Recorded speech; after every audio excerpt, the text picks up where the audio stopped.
Hey everyone, welcome back to our channel. If you're new here, please subscribe. I'd really love that. If you're returning, how you doing? Okay, this is how they're gonna do it. This. Yeah, so listen, okay. There are seven marketing ways to convince us to eat what they want us to eat for the first time. And I'm going to share it with you. So listen up, okay? So if you start to see more advertisements, if you start to see more things in stores, this is how they're doing it, okay? What if I told you that edible insects are a marketer's dream come true? You might laugh. But here's the evidence.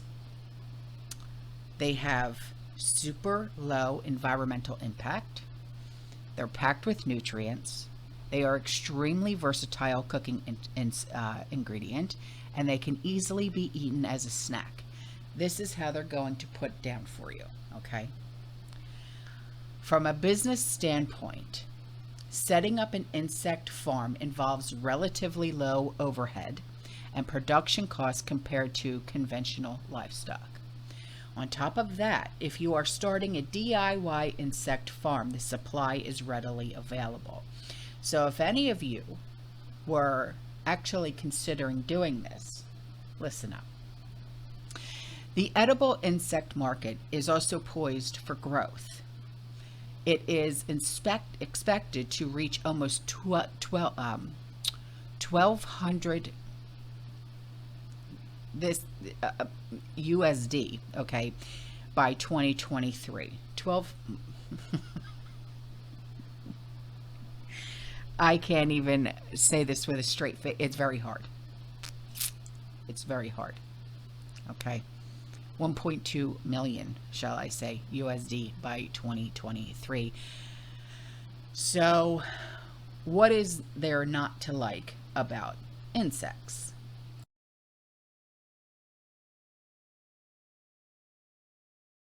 Okay, well, there's just one minor holdup. Many consumers, us, our perceptions of edible insects need to undergo a 180-degree shift.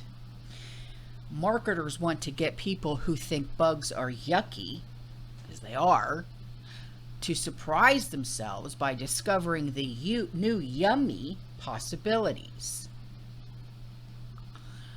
Now, I know what you're thinking. You may be thinking, how do we rewire our brains to think that creatures that wiggle and swarm and crawl as food? Well, I'm here to tell you.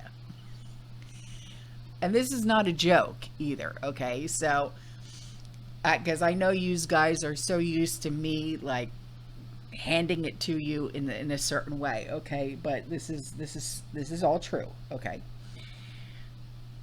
There's no one cut and dry solution here, okay? One vendor found that selling toasted grasshoppers at a Mariners game went over astonishingly well. Now, this may be one of the most interesting marketing challenges faced by the food world yet, but advocates of the bug biz, if you will, has risen to the challenge. So I'm going to share with you the top 7 marketing tips for bug eating promotion.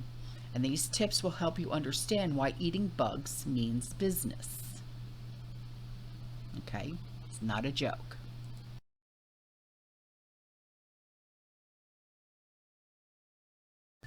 That's right. There are at least 2 billion people in the world who eat bugs. Okay? So, eating creepy crawlers remains a feat for the West, where insect eating has historically been considered uncivilized, even though we're latecomers to the feast. There's no reason why we can't face our fears of insects. I hire an exterminator to take care of such things. I'm not going to eat them. But if you think about it, these fears are largely unfounded, okay? Most small 6 or that too. 8-legged critters are harmless, are they? Sure, some of them bite, but so do animals that we eat. If you've ever been pecked by a chicken, you know what I mean. Not the same, dude. Not the same. And while a variety of bugs are poisonous, the same can be said for many plants. Like mushrooms can be lethal, but that doesn't stop us from eating other harmless varietals. Now, it is true that insects look alien to us, and the way they move looks like a stop-motion animation. But plant-based foods are even less human-like, and we eat them all the time. Not I.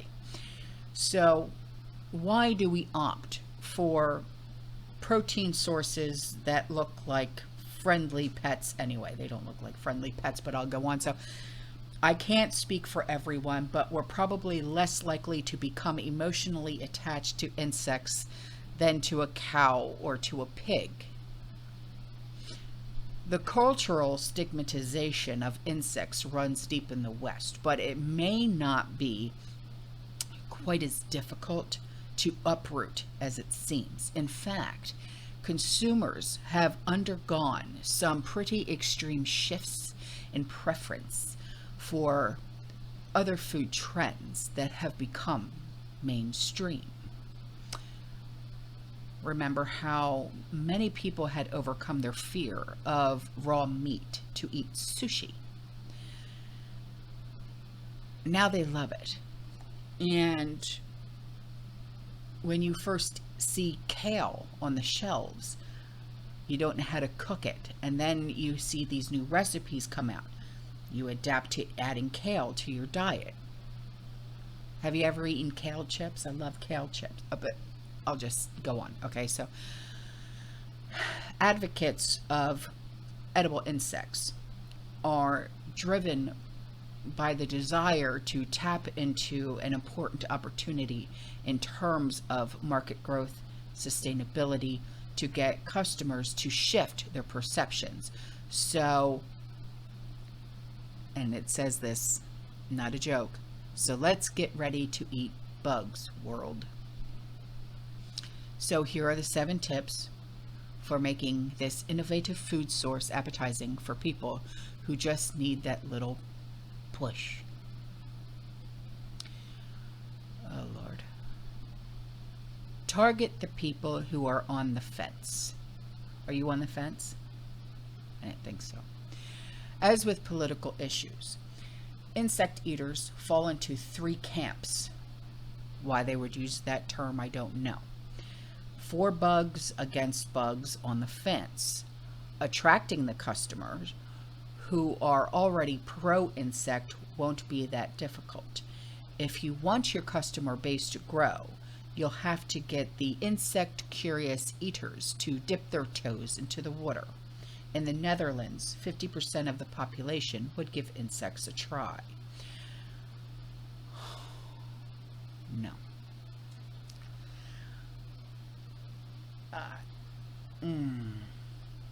I can't say it, but okay. Another approach to finding bug amendable customers is to seek consumer groups that have more than one reason to be interested. Pro-sustainability. Obviously, conscientious customers who care about the sustainability benefits are worth targeting, but it also helps to think of other consumers that intersect with this group. For instance, the Mexican culture doesn't stigmatize insects. Latinos in the US who are interested in sustainability could be an excellent insect curious group. For instance, the restaurant, okay, I'm not even going to try and pronounce that, Guelaguetza,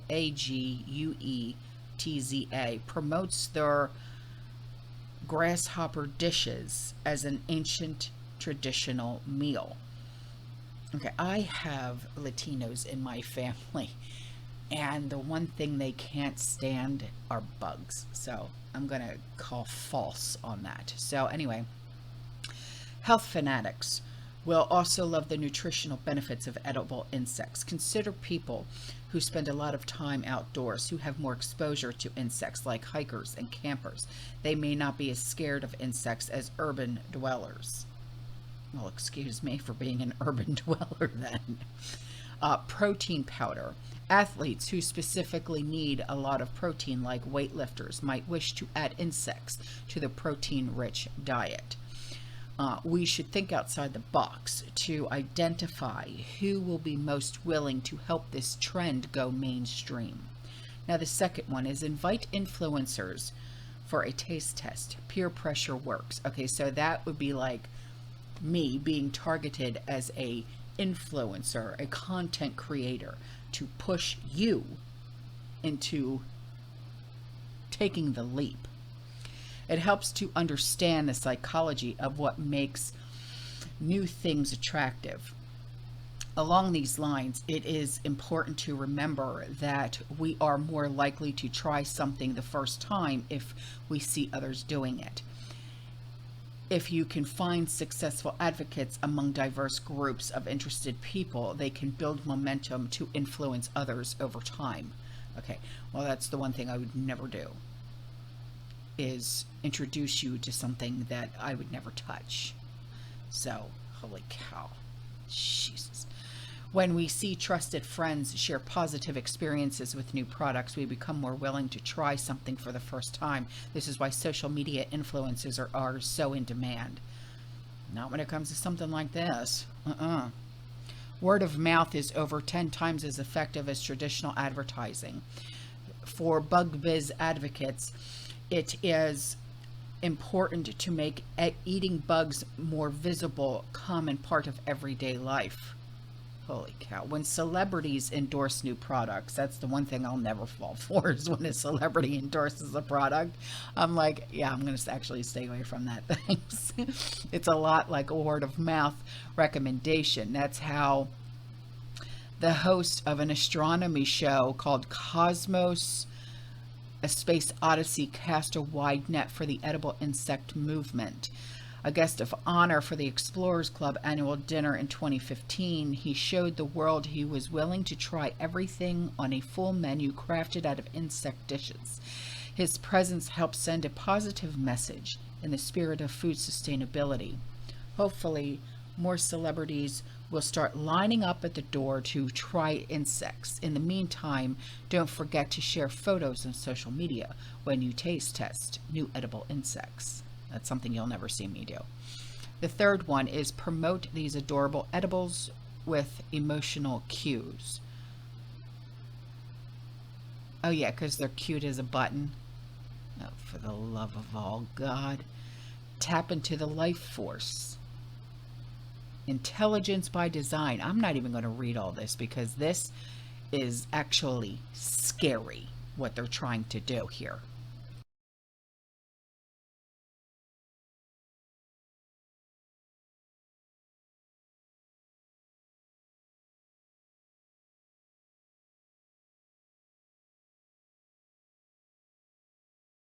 And then the next thing is to compare the taste and texture of bugs to other familiar foods,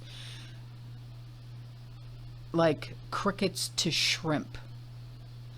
Miniature crab legs, anyone? Make the appearance of edible insects less buggy. That's impossible. Amplify the hashtag #EatBugs food trends through social media. Highlight the culinary delights of critter cuisine. Get the flip-flopping out of here. I mean, help your community take the plunge by easing the challenge along the way. The point is not to only find one-time taste testers. Oh no, go mainstream. It'll make repeat customers who are loyal to the prospect of keeping our food sources sustainable. With a little encouragement, these tasty treats will earn their rightful place in people's everyday diets. Oh, for the love of God. They really did it this time. That's how they're going to do it. They're going to try and they're going to push through like people like me and other influencers. They're going to I mean, they're already putting it in our food and mislabeling it as something else. Oh, God help us. All right, I'm out of here. I'll see you in the next one. You stay safe, you stay positive, you keep prepping, and as always, fear less and read your damn labels. Ciao.